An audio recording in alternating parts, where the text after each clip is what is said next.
కామారెడ్డి వరదల రిపోర్టింగ్లో ABN number 1గా నిలిచింది. సిగాచి కార్మికుల మరణాలపై వాస్తవాలను వెలుగులోకి తెచ్చింది. గిరిజన తాండాల్లో మరణాల నివారణకు కృషి చేసింది. ఆక్రమణదారులను రోడ్డుకి ఇచ్చిన ఘనత కూడా ఏబిఎన్కే దక్కింది.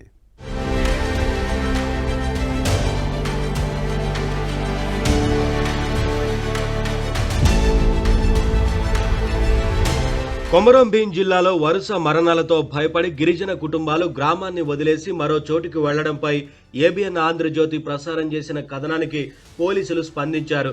ఏఎస్పీ చిత్తరంజన్ పోలీసులు వైద్య బృందాలతో అక్కడికి చేరుకున్నారు.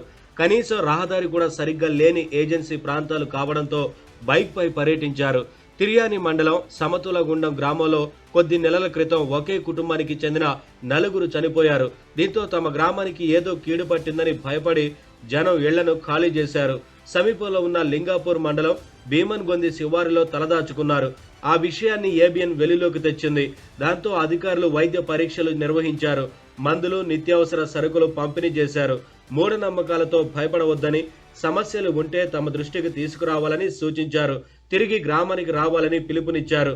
ఈ అంశంలో ఏబిఎన్ చొరవను స్థానికులు అభినందించారు.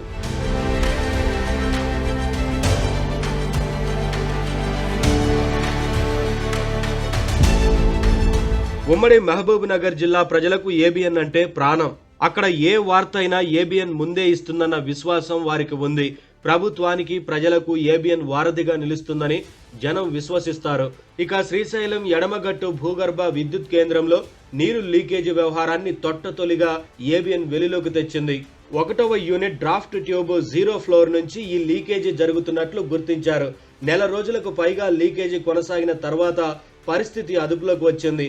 పంపు మోడ్లో టర్బైన్ వేగంగా తిరుగుతుండటంతో డ్రాఫ్ట్ ట్యూబ్ 0 ఫ్లోర్ స్లాబ్ నుంచి నీటి చుక్కలు ధారలా పడ్డాయి. జెన్కో అధికారులు అక్కడ సీసీ కెమెరాలు ఏర్పాటు చేసి ఎప్పటికప్పుడు సమీక్షించారు. లీక్ అవుతున్న ప్రాంతాన్ని హైదరాబాద్ విద్యుత్ సౌధ అధికారులు పరిశీలించారు. ఉప ముఖ్యమంత్రి బట్టి విక్రమార్క సమీక్షా సమావేశం నిర్వహించి అధికారులపై ఆగ్రహం వ్యక్తం చేయడంతో పనులు వేగవంతంగా సాగాయి. లీకేజీని సరిదిద్దగలిగారు.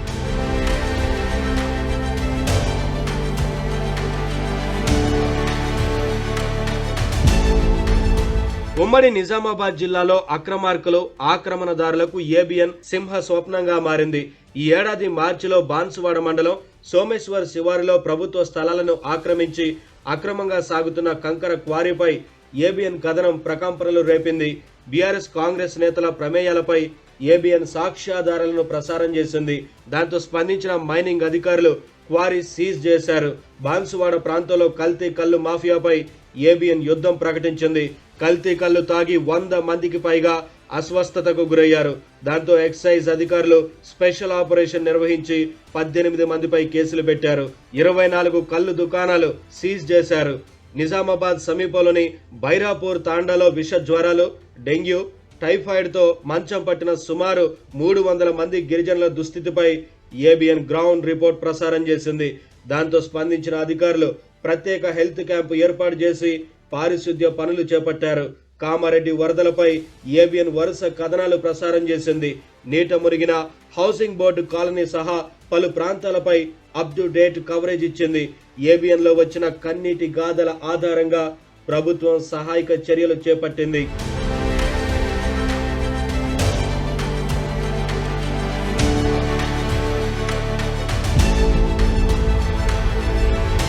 మెదక్, సంగారెడ్డి జిల్లాల్లో ఏబిఎన్ కథనాలకు విశేష స్పందన లభించింది.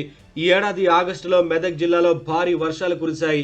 ఈ సందర్భంగా కామారెడ్డి జిల్లా నాగిరెడ్డిపేట మండలానికి చెందిన 12 మంది చిన్నారులు వినాయకుడి విగ్రహం కొనుగోలుకు మెదక్ వచ్చి వరదల్లో చిక్కుకున్నారు. 3-4 రోజులైనా వాళ్ళు ఇళ్లకు చేరుకోలేకపోయారు. దాంతో వారి దుస్థితిపై ఏబిఎన్ ఆంధ్రజ్యోతి ప్రత్యక్ష ప్రసారం ద్వారా వార్తలు అందించింది.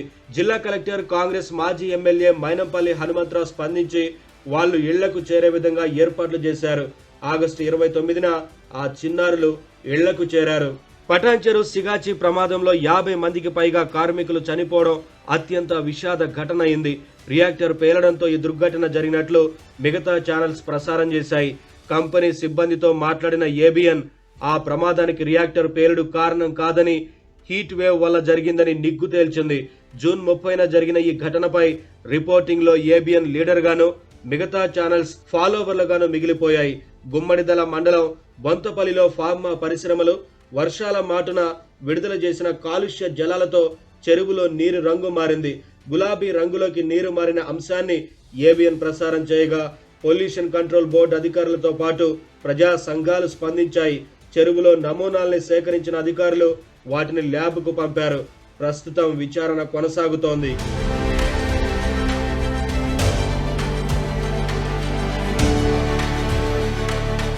ఉమ్మడి నల్గొండ జిల్లాలో యాదగిరిగుట్ట లక్ష్మీ నరసింహ స్వామి ఆలయ రాజగోపురం కుంగిన కథనం ఏబిఎన్లో ప్రసారం కావడంతో అధికారులు విస్తుపోయారు.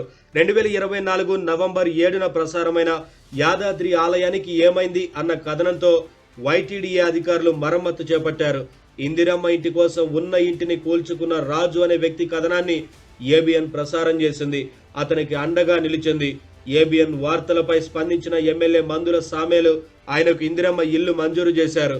నల్గొండ జిల్లాలో నెలల తరబడి డిపోకే పరిమితమైన కోట్ల రూపాయల విలువైన నూతన ఎలక్ట్రిక్ బస్సుల వ్యవహారాన్ని ఏబిఎన్ వెలుగులోకి తెచ్చింది. దాంతో మంత్రులు వెళ్లి వాటిని ప్రారంభించి ప్రయాణికులకు అందుబాటులోకి తెచ్చారు. దీనిపై ప్రయాణికులు ఏబిఎన్ను అభినందించారు.